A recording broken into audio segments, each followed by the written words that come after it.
At a certain point, you just have to admit failure, and I hate that. Hey everyone, it's me, KatieBeth again, and I'm really excited about today's project. Or review, actually. So I just got my Speedball screen printing kit, and it's supposed to have everything in it. And it's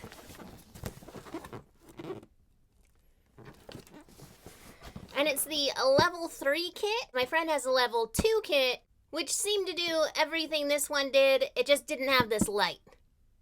But let's get it open and check it out. First, I'll just give you a glance at the box. And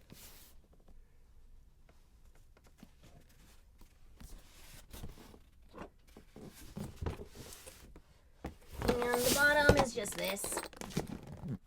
Okay, it looks like the front I just opened by cutting this tape open. Oh, yep, that's it.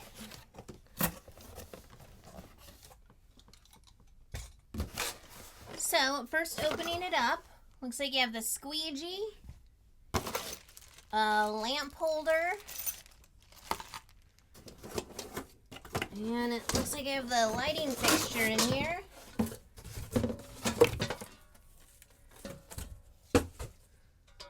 Nice heat lamp looking thing, but without the lamp.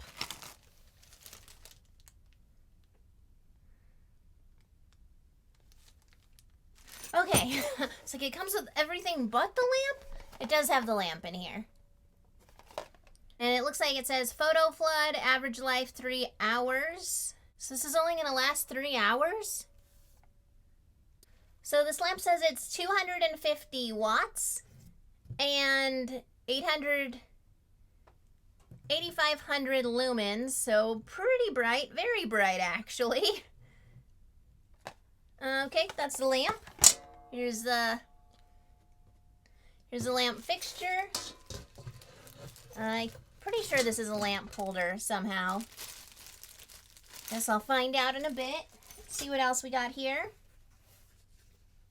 We have a Speedball black paint, red paint, blue paint, and white paint. So I got the basic colors other than yellow.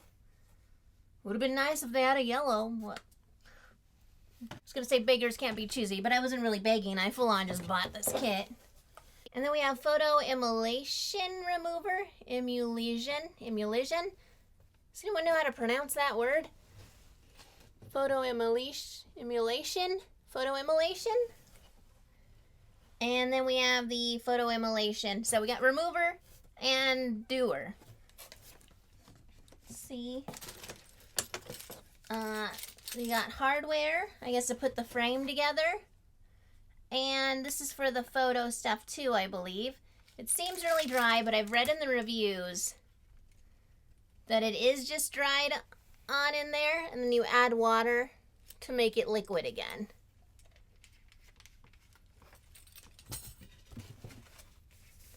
Let's see, I've got a screen printing instructions booklet.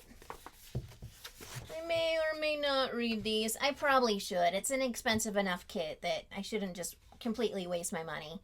The price on this bad boy was $99 on Amazon.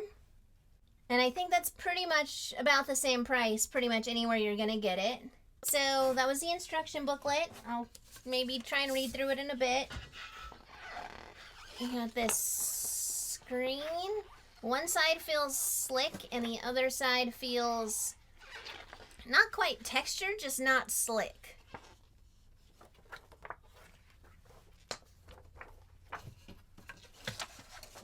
And then we have a black piece of construction paper. I'm sure it has to do with the light stuff.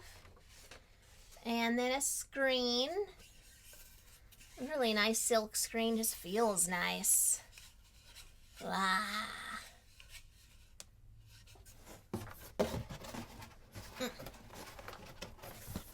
And then at the bottom, we have, oh, is there something else? Oh, we got some popsicle sticks. 3 popsicle sticks. And then there's the board on the bottom. And if I didn't know it came with the board, I wouldn't even understand what this thing was on the bottom here. And another popsicle stick just fell out. Being that there's 4 popsicle sticks and 4 paint jars, I believe that it's going to be for mixing the jars, is why I have those 4. Now this does have the hardware, I believe, to put this screen on here. And it does have the holes so you know where to put the hardware in, which is nice. The disadvantage I see, though, to attaching the screen to this is that if I need to wash it, I feel like I might have to detach it to go wash it. Or I haven't put the hardware on yet, but maybe you can do this and then just try to keep that out of the water. Not quite sure. I think just for fun's sake, I'll try and put this together and see how well that goes. And maybe read over the directions a little. I know I'm not really a direction reader, but I feel like I want this to work. So I'm going to read over this guy a little bit. So starting out, I just kind of check out the screen. It's a lot nicer of a screen and frame than the cheap ones I got on Amazon. Next, I open the photo emulsion stuff. It is a pretty blue color. Wiping off the extra in there. Don't want to waste any. Now, this is the part that the directions said would be dry. And so it says to add half a bottle of water to it and to shake it up.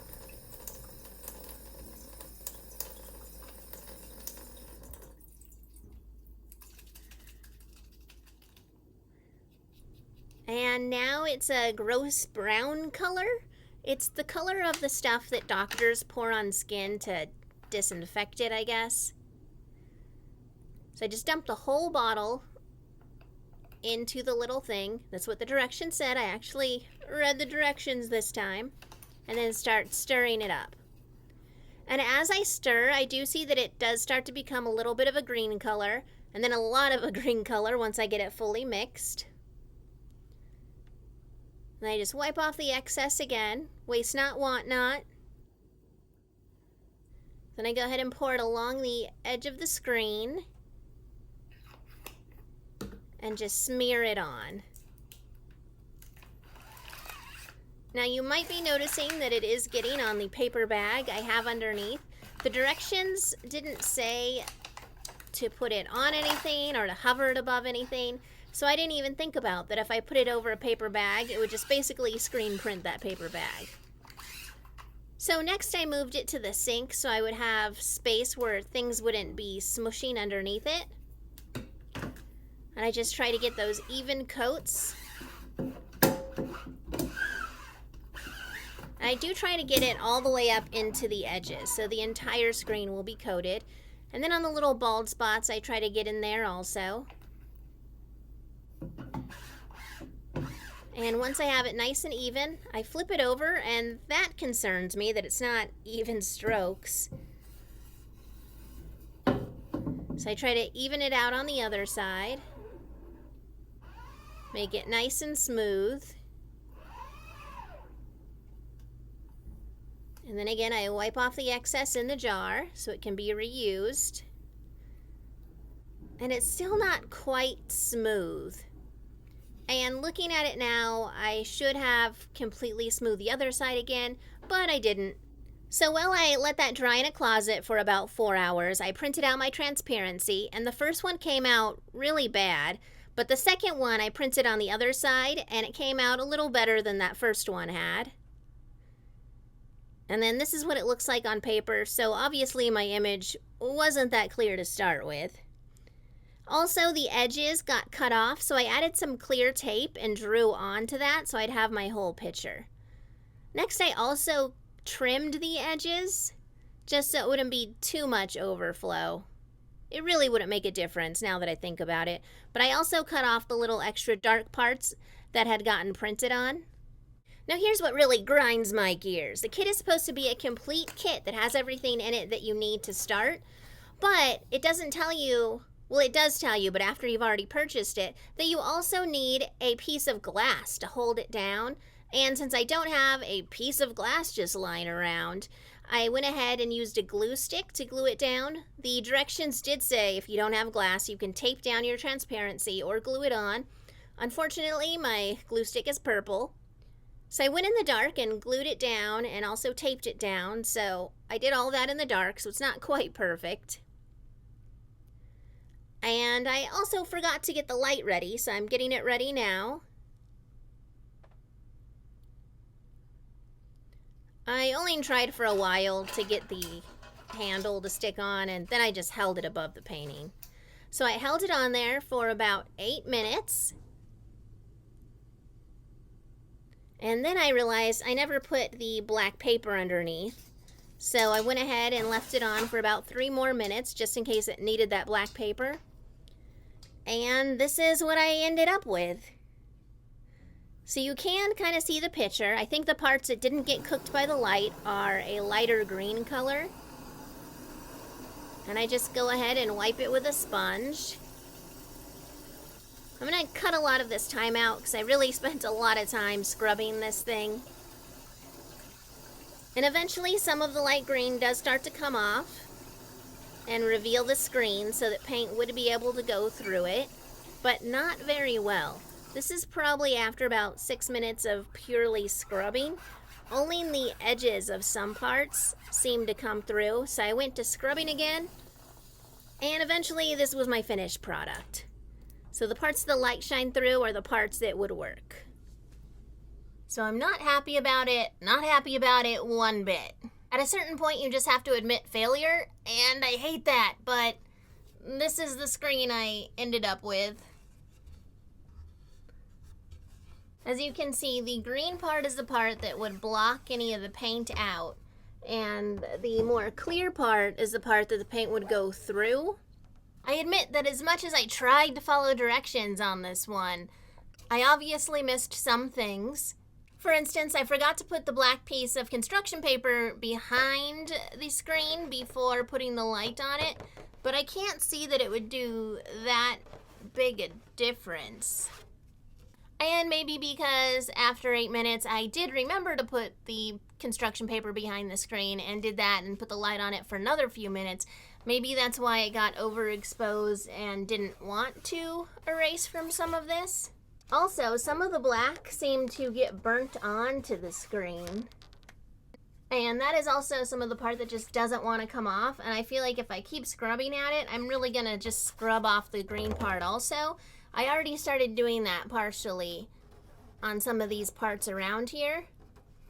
Also, the parts that I didn't get it smoothed out all the way when I was putting the photo emission on there, the little cakey parts are a little more peely-offy. Like when they get wet, they just want to come right off. I do have about half a bottle of the photo emulsion left, so I may try it again with a different screen. With the experience that I have, maybe I will try to leave the light on it a little less and see if that helps everything not just cook on. But being that the drying process for this stuff takes 4 hours or more, I just don't have the patience to go through all of that again anytime soon. Now I might try to soak the screen with some Dawn dish soap and see if that brings this off, so this maybe will be a usable screen in the future. But right now it looks like I just took this nice beautiful screen and turned it into something that's going to be a complete waste for me. So after my screen printing trials this week with this kit and the cheaper kit that I made myself off of Amazon, I am going to recommend you don't waste your $100 on getting the expensive photo emulsion kit, and instead just get the cheap screens off of Amazon and make some vinyl sticker stencils to stick on there. Well, I thought that took a long time compared to the 4 hours drying time and all the washing and scrubbing time. The cheaper way is way quicker and easier to do. I think eventually, if I do get this process down, it might be nice to have more of a permanent screen that I can just rinse off and then use again whenever I want to. Whereas if you use the vinyl stickers, you will have to keep pulling them off and replacing them. But considering all the time that this took to prepare, I feel like I'd really rather make those vinyl stickers. And if you were watching this and know everything that I did wrong, feel free to put that in the comments. I'll try not to let my feelings get too hurt, because I do know I must not have done at least something right to end up with this as my final project that I can't even use. Well, thanks for joining me today for the unboxing and review of this Speedball Advanced All-in-One Kit. I'll see you next Friday for another review, and throughout the week next week for some other crafting and travel videos. Thank you for taking a few minutes to spend with me today, and have a great rest of your day, everyone.